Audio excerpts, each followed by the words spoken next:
Shalom saudara-saudara, jumpa kembali dalam Logins, dialog inspiratif dari GKJ Bekasi. Logins kali ini adalah seri kedua dari tema Selamat Datang Akhir Zaman, dengan subtema 4 model eskatologi. Tetap bersama 3 narasumber yang tak asing lagi. Akan saya sapa beliau-beliau ini. Shalom Pendeta Heri, sehat-sehat Pak? Shalom Pak Suris, puji Tuhan sehat. Salam inspiratif. Salam inspiratif. Shalom Pendeta Kartini, tos pundi pawartosipun. Shalom Pak Suris, puji Gusti, kami salam inspiratif. Salam inspiratif. Shalom Pendeta Temi yang baru cuti. Semoga sehat berseri. Shalom Pak Suris dan Bapak Ibu semuanya, puji Tuhan, sehat, baik-baik saja, penuh sukacita. Salam inspiratif. Haleluya, salam inspiratif. Oke, mari kita mulai. Pendeta Heri, tentang akhir zaman, para scholars terpilah dalam 4 model eskatologi, atau secara clear disebut 4 model kedatangan Yesus yang kedua kali. Bagaimana penjelasannya Pak Heri? Terima kasih Pak Suris, Ibu Bapak semuanya. Jadi ada banyak tafsir mengenai bagaimana kedatangan Yesus kedua kali di akhir zaman. Tapi paling tidak yang menonjol ada 4 model. Nanti saya akan menjelaskan 2 yang awal dan mungkin Pendeta Temi akan menambahkan 2 yang kemudian. Yang 2 awal ini Pak Suris itu mirip-mirip gitu ya. Yang satu disebut pre-tribulational premilenialism, yang kedua adalah post-tribulational premilenialism, Mas. Memang begitu Pak Suris, roto-roto angel gitu ya. Saya akan jelaskan yang kedua dulu. Jadi post-tribulational artinya kedatangan Yesus itu adalah setelah penderitaan. Tribulation itu penderitaan. Dimulai dari zaman akhir ketika Yesus datang, lalu kemudian Yesus itu mati dan bangkit, terus sampai pada titik tidak tahu kapan nanti, di situ akan ada penderitaan yang besar, 7 tahun lamanya, namanya tribulation. Pada waktu itu antikris yang datang dan juga menganiaya orang-orang Kristen, lalu dengan arogansinya menyebut dirinya adalah Tuhan, kan seperti itu, dan meminta orang sujud menyembah kepadanya dan seterusnya. Sampai setelah 7 tahun itu kemudian datanglah Yesus second coming. Ya, datang dengan kemuliaannya, lalu kemudian mengangkat orang-orang percaya, baik yang sudah mati maupun yang masih hidup. Rapture itu Pak. Nah itu pengangkatan. Dan kemudian Yesus bersama dengan gereja dan orang-orang kudus itu memerintah di bumi selama 1000 tahun. Milenium ya? Milenial, maka disebut dengan premilenialism, artinya Yesus datang setelah penderitaan dan sebelum milenial. Selama 1000 tahun di bumi itu, bumi penuh dengan damai sejahtera, dan bersama gereja murid-muridnya Yesus memerintah. Dan kemudian setelah 1000 tahun itu kemudian masuk kepada pengadilan akhir, last judgment. Disitulah maka kita bisa melihat bagaimana di model yang post ini adalah post tribulation, artinya setelah penderitaan besar, dan premilenialism artinya adalah sebelum kerajaan 1000 tahun. Lalu yang tipe berikutnya adalah sekarang kebalikannya Pak Nge. Pre-tribulational premilenialism, Mas. Pokoknya bahasa begitulah Pak Suris ya. Nah, ini kebalikannya. Setelah Yesus datang lalu mati dan bangkit, maka di situ akan ada masa titik Yesus datang kembali. Kedatangan yang pertama. Dan kemudian mengangkat orang-orang kudus, mengangkat gereja, rapture, sebagaimana dalam 1 Tesalonika pasal 4. Diangkat. dijemput di sini. Nah, setelah itu maka kemudian terjadi 7 tahun penderitaan. Tribulation itu terjadi di mana antikris yang berkuasa bla bla bla bla. Tetapi gereja diluputkan karena sudah diangkat lebih dahulu. Diselamatkan ya gitu. Setelah 7 tahun atau 7 masa itu, lalu datang kembali Yesus dan gereja dengan orang-orang kudus untuk kemudian memerintah selama 1000 tahun. Milenial. Di sini kita melihat kedatangan Yesus yang kedua. Jadi ada 2 kali datang Pak Suris. Yang pertama sebelum penderitaan, yang kedua adalah sesudah penderitaan. Bersama dengan para kudus, kemudian gereja memerintah 1000 tahun. Setelah 1000 tahun itu masuk last judgment, yaitu pengadilan terakhir. Nah, ini disebut dengan pre-tribulation, artinya kedatangan Yesus itu adalah sebelum penderitaan, menyelamatkan gereja dari penderitaan 7 tahun. Lalu disebut premilenialism, artinya datang lagi yang kedua, yaitu sebelum masa kerajaan 1000 tahun. 2 kali Yesus datang. Datang kembali 2 kali. Melalui skema yang muncul itu bisa dimengerti lebih jauh. Nah, catatan yang perlu Pak Suris adalah bahwa kita semua terbuka dengan semua model yang ada. Nah, tetapi juga diharapkan setiap model itu juga terbuka dengan masukan-masukan. Nah, masukan untuk kedua model ini Pak Suris dan Ibu Bapak semuanya adalah bahwa yang pertama, untuk menafsirkan kitab-kitab yang ada itu memang perlu kaidah, perlu tools, supaya kita bisa presisi untuk memahami sepenuhnya. Ini kan diambil dari Wahyu, dari Daniel, dari kitab-kitab macam-macam, itu kan ada kaidahnya. Kaidah yang dimaksud itu adalah memperhatikan konteks di mana penulis itu menuliskan.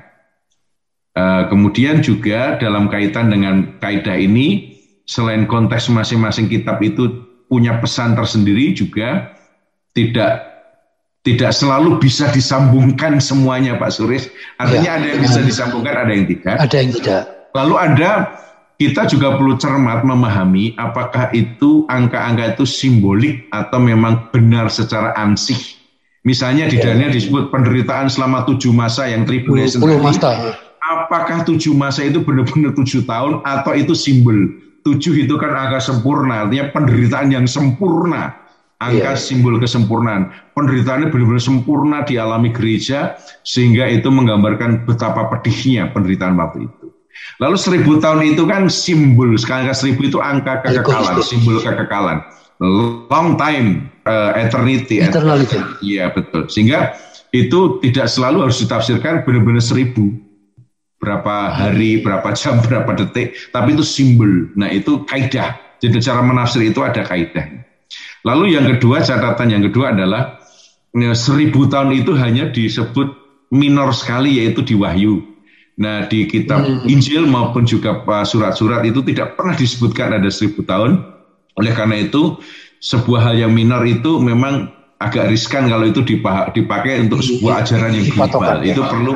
Ya, dan yang kedua adalah di dalam Injil dan para surat-surat itu tidak pernah disebutkan pada waktu Yesus datang nanti itu 2 kali, 2 termin, 2 kloter, itu tidak pernah disebutkan. Tadi kan yang tadi kan ada 2 ya, sebelum penderitaan dan sesudah penderitaan. Nah, oleh karena itu kaidah itu memang penting, tapi kita open saja. Yang penting kita bisa memahami masing-masing, tapi juga masing-masing model itu juga terbuka untuk menerima masukan-masukan.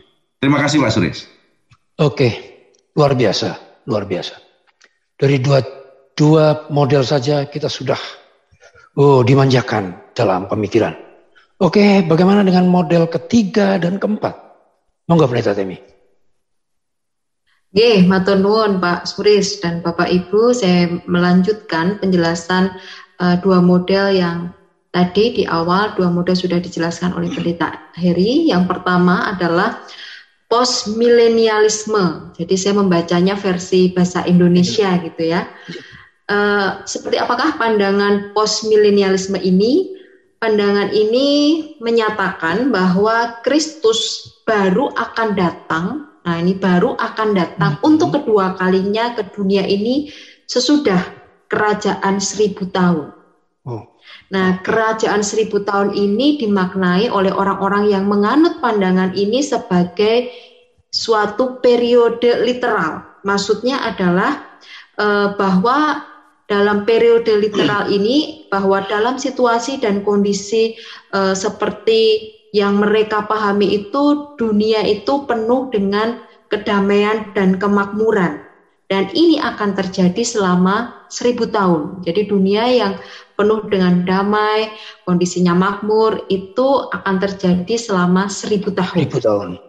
Tetapi ada pula yang meyakini, Pak Suris dan Bapak Ibu, bahwa kerajaan 1000 tahun itu hanyalah seperti simbol di mana tidak membatasi dalam kurun waktu tertentu. Jadi katakan 1000 tahun itu karena panjangnya masa itu, periode itu yang panjang, gitu ya. Jadi tidak ada batas waktunya, sebetulnya ditafsirkan, dipahami seperti itu. Nah, kemudian kerajaan 1000 tahun ini akan berakhir pada kedatangan Yesus yang kedua, di mana akan adanya kebangkitan orang mati dan juga adanya penghakiman terakhir ya. Lalu pandangan ini juga sangat berorientasi pada kehidupan orang Yahudi. Nah, sedangkan pandangan postmilenialisme ini muncul dari komentar seorang Daniel Whitby, seorang pengikut Anglikan. Nah, ini salah satu catatan yang saya baca gitu ya. Jadi muncul dari seorang pengikut Anglikan. Kemudian yang menarik lagi bahwa orang-orang yang menganut pandangan ini memiliki ciri-ciri tertentu, Pak Suris dan Ibu Bapak. Yang pertama adalah para penganut pandangan ini selalu mengharapkan bahwa suatu masa yang indah, di mana masa itu yang akan datang, masa keemasan hadirat Allah hadir dan terbentuk melalui usaha manusia sendiri. Jadi mereka berharap bahwa dengan usaha manusia sendiri ada masa keemasan yang kemudian akan muncul di kerajaan 1000 tahun ini. Kemudian yang selanjutnya, mereka juga sangat-sangat mengakui kuasa Allah yang mutlak. Jadi selain mereka berpikir bahwa akan mengusahakan, tetapi juga ada kuasa Allah yang mutlak juga. Kemudian mereka menganggap bahwa gereja ini sebagai satu-satunya alat atau perantara untuk menghadirkan kerajaan 1000 tahun di bumi ini. Kemudian yang mereka yakini pula bahwa Kristus pasti datang di akhir masa 1000 tahun, diikuti oleh kebangkitan dan penghakiman. Tadi di awal juga saya sudah sampaikan. Kemudian di zaman setelah kerajaan 1000 tahun atau di zaman setelah milenial ini, kerajaan Allah akan dikembangkan secara berkala.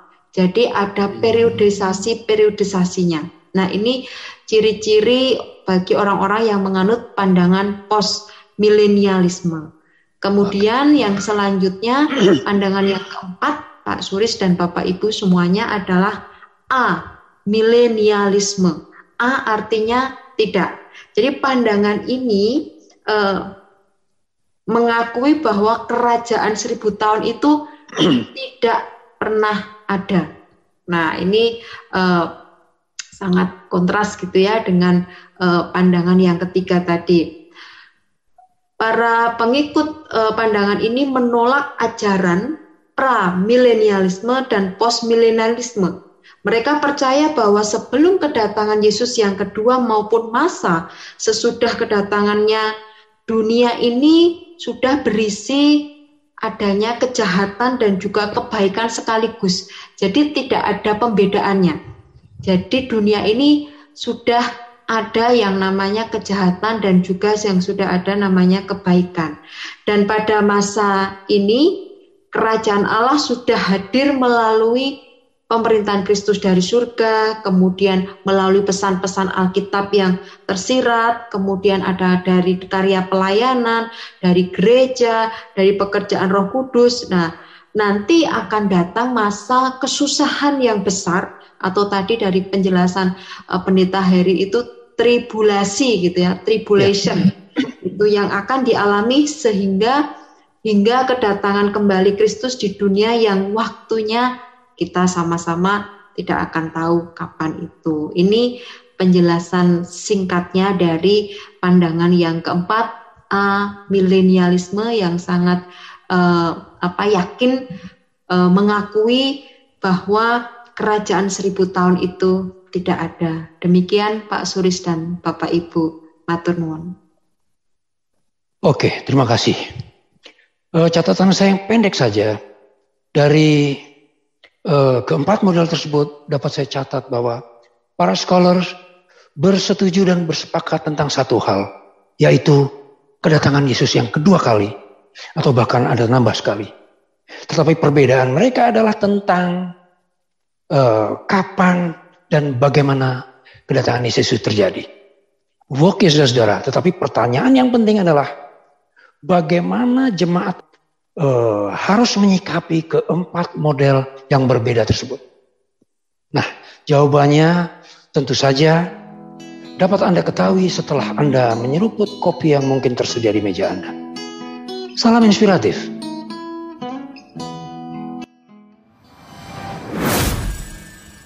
Oke, saudara, mari kita logins. Logins, dialog inspiratif dari GKJ Bekasi. Sekarang kita ke Pendeta Kartini.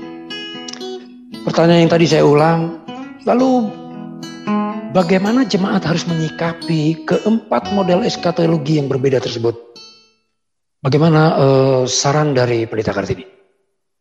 Ya, terima kasih Pak Suris.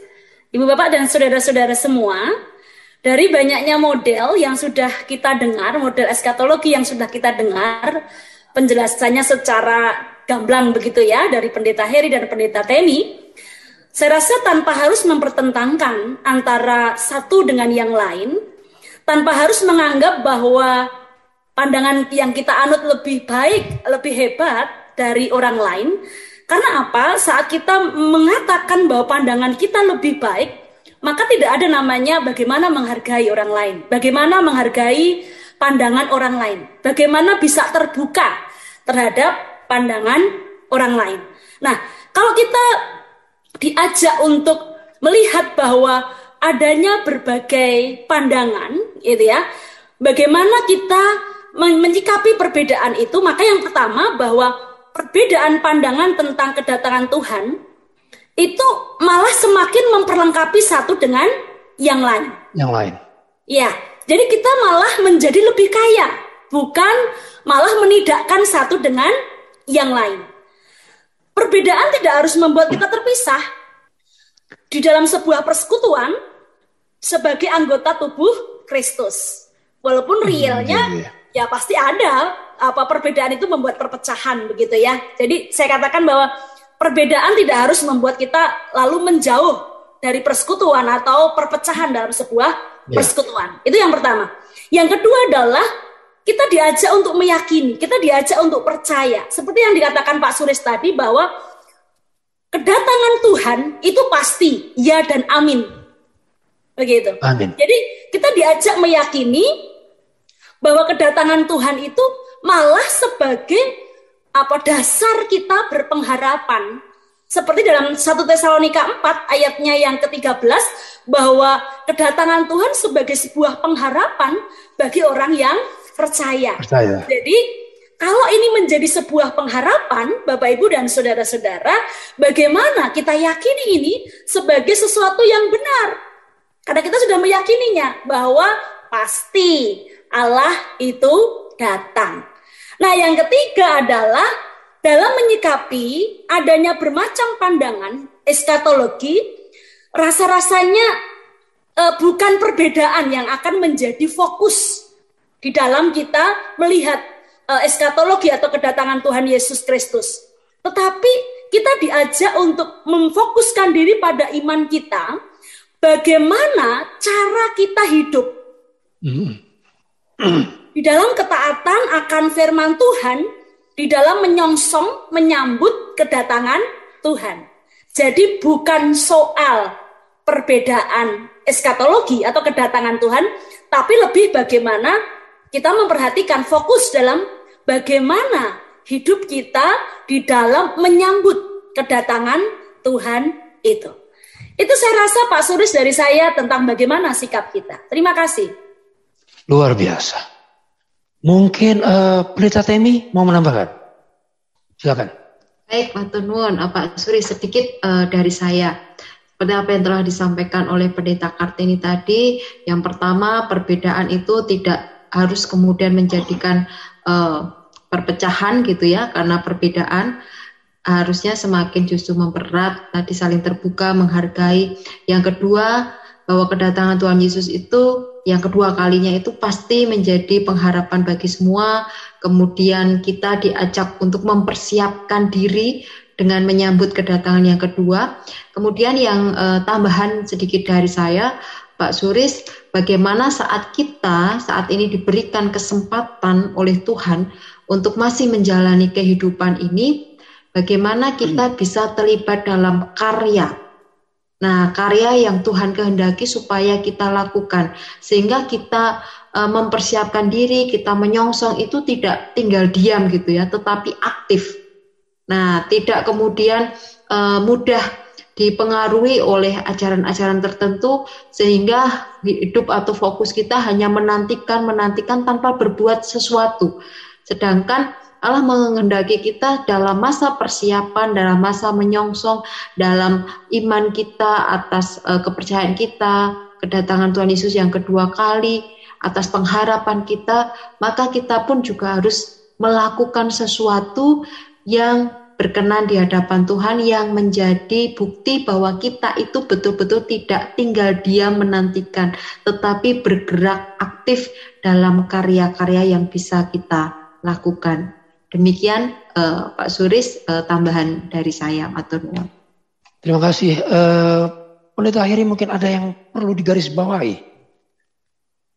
Terima kasih Mas Suris. Jadi kita bersyukur bahwa umat kita itu cukup mature ya, matang. Matang ya. Jadi ada banyak perbedaan pandangan dari berbagai gereja, tetapi tetap hidup rukun dan damai gitu ya. Sehingga kemudian itu mature, artinya diskurs, percakapan mengenai secara teologis itu sesuatu yang wajar dalam kalangan Kristen, sehingga perbedaan pandangan juga nggak ada masalah. Tapi setelah itu minum kopi bersama, minum teh bersama, itu tidak akan jadi persoalan. Yang penting bahwa perbedaan itu kan dalam koridor yang sama, bahwa Yesus datang. Caranya seperti apa itu tafsir masing-masing. Yang penting juga adalah apa manfaatnya bagi utility, bagi manfaatnya bagi jemaat. Dan itu menurut saya penting sekali. Yang penting bagi jemaat bahwa semua itu mendorong bagaimana kita itu yakin Yesus datang dan kita bersiap. Itu yang penting. Nah, soal diskurs artinya percakapan, diskursus tentang itu sesuatu yang lumrah. Terus setelah itu habis itu sehat, ya? Ngopi bareng, ngeteh bareng nggak ada masalah, berbeda-beda. Terima kasih Mas. Baik, luar biasa, luar biasa. Nah, saudara-saudara, apa yang dikatakan tadi disampaikan oleh 3 narasumber tadi, semoga bermanfaat bagi pelajaran kita dan memberkati kita, dan terutama semua yang disampaikan tadi akan memperteguh keimanan kita. Nah, kepada ketiga narasumber, rujak ke bembem dicampur ke dondong. Karena telah malam, closing statements dong. Waktu untuk kita hidup di dunia ini terbatas. Selagi masih ada waktu, lakukan segala sesuatu yang baik di hadapan Tuhan, jalani hidup pertobatan, dan juga terus berjaga-jaga. Kedatangan Tuhan tidak hanya terletak pada apa dalam pemahaman, karena satu dengan yang lain bisa berbeda. Kedatangan Tuhan tidak hanya ditunggu dengan diam, tetapi kita dipanggil untuk melakukan karya nyata dalam kehidupan kita.